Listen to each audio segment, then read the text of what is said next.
lives look so perfect, and I'm like, I can't be the only one that's gone through these things, or who's, had some struggles, or who's made some mistakes. And I was just really craving that connection from the people I was watching on YouTube, just so I felt not so alone. So that's why I am sharing these things with you guys, and I do speaking, so I'm now very lucky to be in a position where I'm able to help others who have gone through similar things as I, and I'm actually doing it as a career, so I'm not fully in my career yet. I still have some schooling to finish off, but when I do, I will be 100% head on making a career of something that I went through in my life that challenged me, to say the least. So I took something that was a huge negative in my life and turned it into a positive. So we're gonna get into that. We're gonna get into some things I had to do to change my life and how I did it. So let's get started. So, as some of you guys know, if you've watched my previous video that I will link below,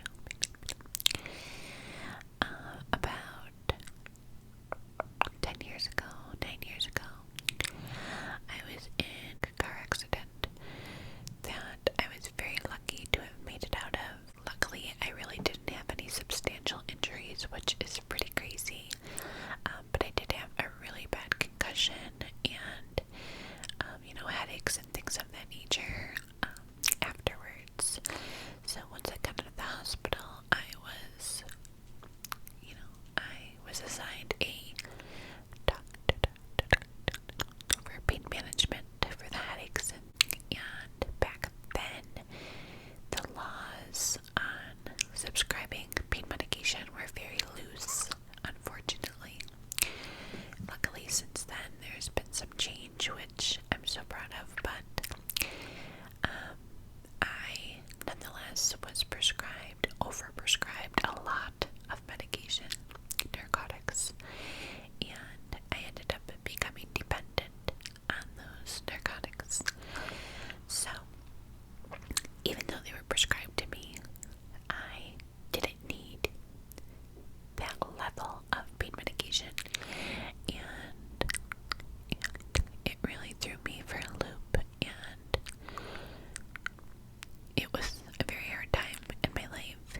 I was very lost and felt very empty and just didn't see much in myself. Just didn't see much in myself.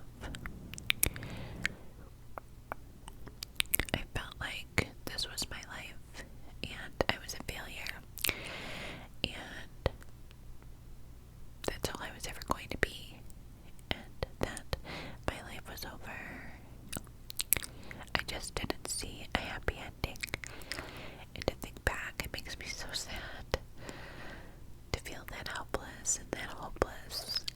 So guys, as you know, if you watched my What Jail Was Really Like video, you know that I got myself in some legal trouble because of the lifestyle I was living at the time. Just being around people that weren't living the best lives. I don't want to say they were bad people. There were some. But there were also some good people that just were troubled and that were going through things as well. And I do want to preference this, just because somebody has gone through some things and their life isn't picture perfect doesn't mean they're necessarily a bad person. You can have a wonderful heart and be raised the absolute best and still go through things in life.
that you have an addiction.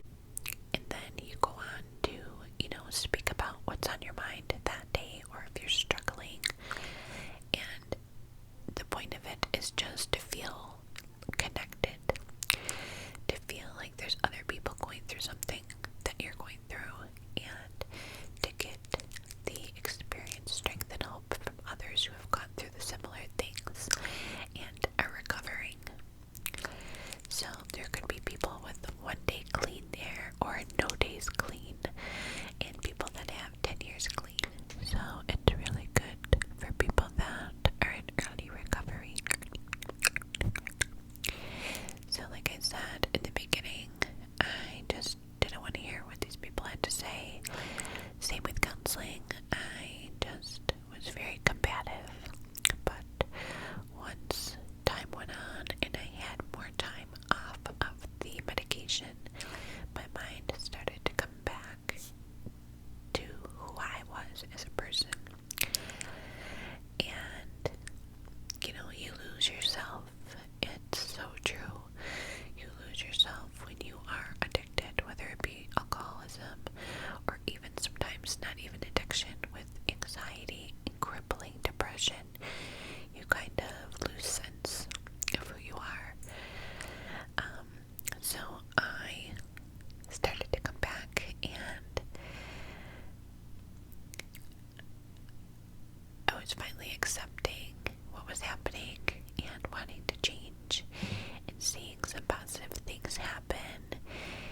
And once those positive things started to happen, like even the littlest positive thing, I would focus on that, and that would get me through the next day. And in the beginning, I can tell you that I'm not going to sit here and say that it was easy, because it was not. I put in so much work, and honestly, like, it blows my mind when I think about it, because it was not easy, but I did it. And as time goes on, once a day goes to 5 days, and 5 days goes to 10 days, and 10 days goes to a month, every single day it gets easier. So whatever you're dealing with, take it 1 minute to 1 hour to 1 day to 1 week. Go slow and be gentle with yourself. It's okay. It's okay, and you're going to have bad days. But I would keep a little journal. And you don't have to write a book, You write whatever you want to write. I would just jot down, today this happened and I feel this way. And just putting it down on paper made me feel a lot better.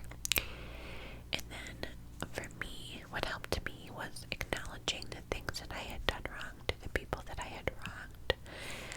And it's something that they talk about in these rooms and in counseling, that is part of the healing process, not only for yourself, but for the people that you hurt. Because when you are in active addiction or alcoholism or whatever it may be, you end up hurting people around you. You just do. The people around you suffer as well. So I took accountability and apologized to the people I needed to apologize to, and I felt such a weight lifted from me. And at that time, I was taking 2 buses and 1 train, 2 buses and 1 train, just to get one way to counseling, because they told me, you know what, you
situation. And what I mean by that is you need to change everything you once knew. That, for me, I believe is what saved me. I was extremely comfortable in this little bubble that I lived in, right?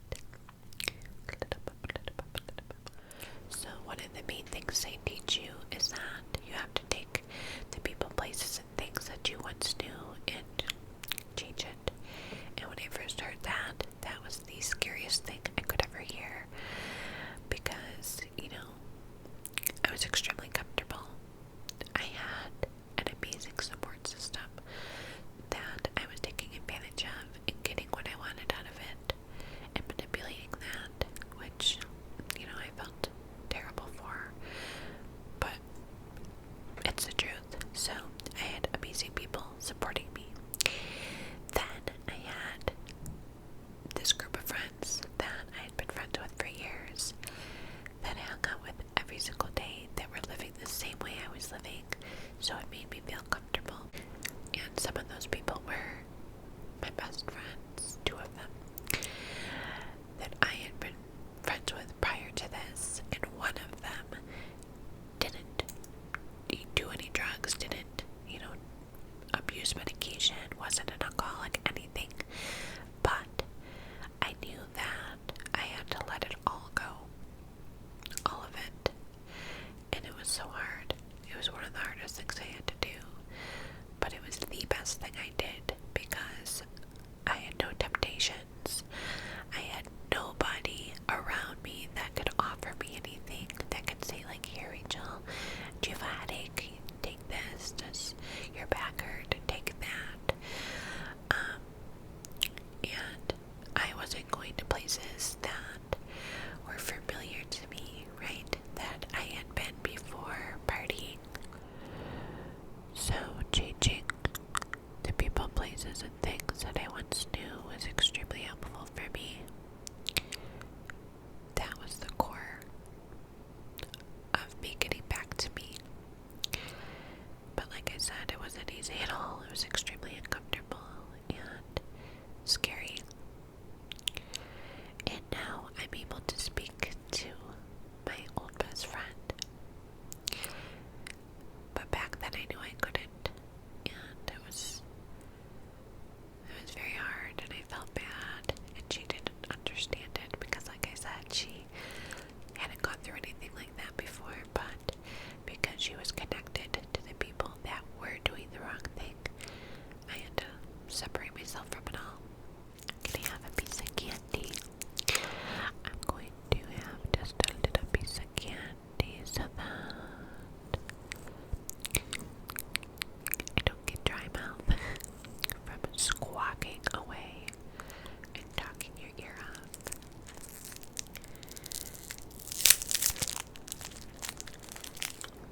Another thing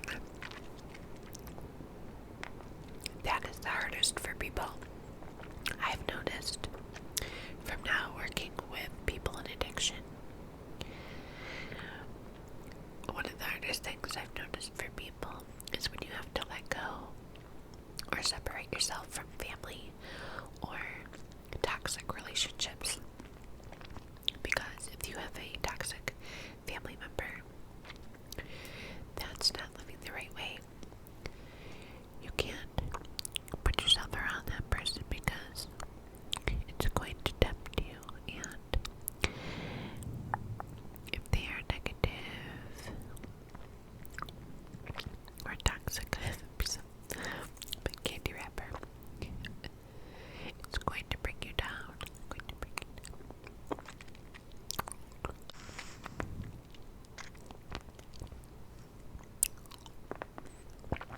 And the relationship thing, that as well. I was in a toxic relationship for a little while, and that was hard to let go of, but it was a piece of the old me.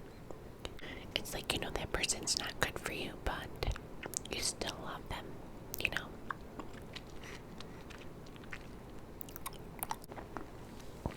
So, I'm not saying doing these things is easy. I'm just letting you know what worked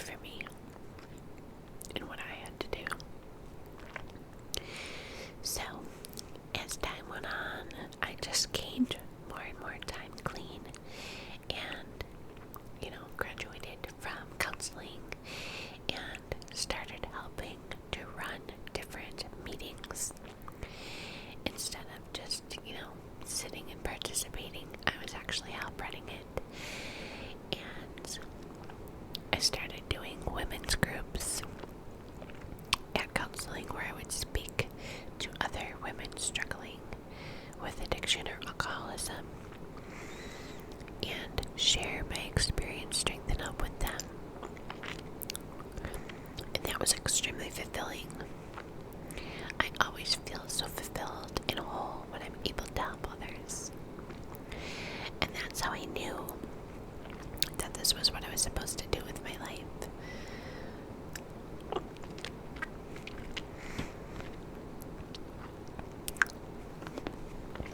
Of course, besides being a mom to my amazing, sweetest little boy, that is my first passion. And of course, my passion for you guys in ASMR. Also, I got myself a life coach.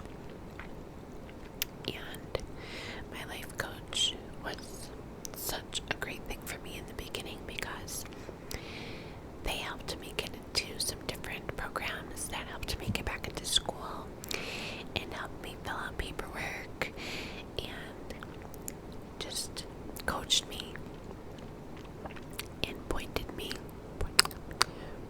in the right direction and helped me get to some of the goals and got me to recognize what I wanted to do. And now I'm lucky enough to do some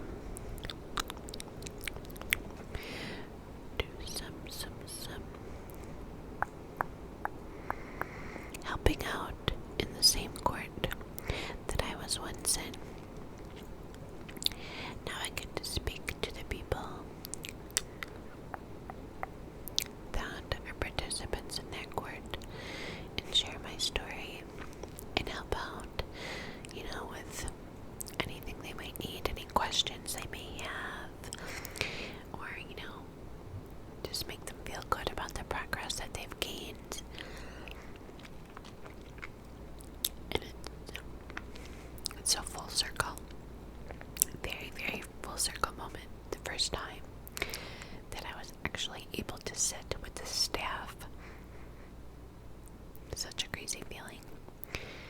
We haven't been able to be there since COVID, but hopefully soon we'll be able to get back.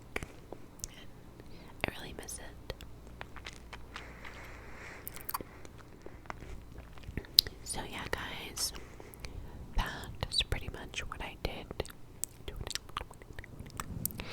to change my life. And like I said, luckily, I do not have a record. I do not have a record.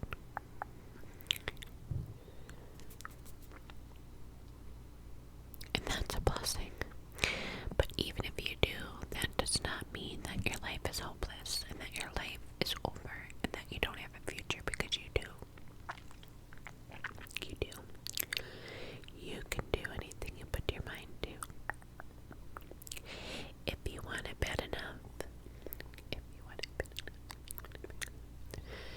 But you have to want it.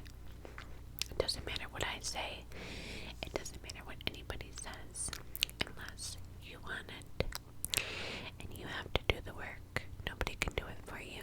Just like I knew I had to take those 2 buses and a train, even to get to counseling. Even though I knew that if I asked for a ride, I could get one. I knew that this is something I had to do. I knew that I didn't want to inconvenience people with my BS anymore. And that people would respect me and my family so much more for it. So, I did it.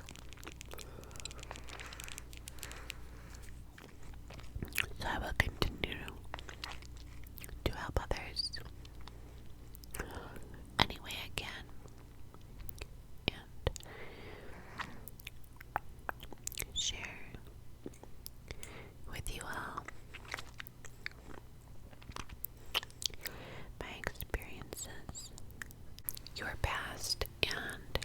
Those choices do not define you. They do not. They do not define you.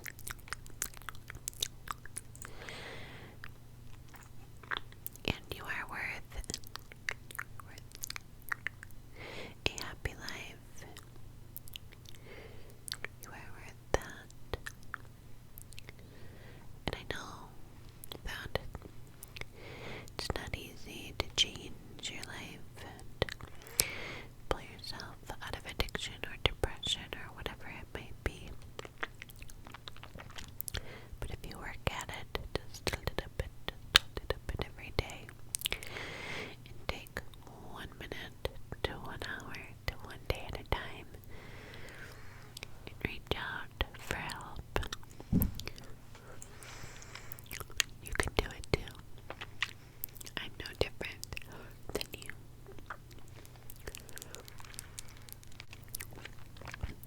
So, be gentle with yourself. And even if you are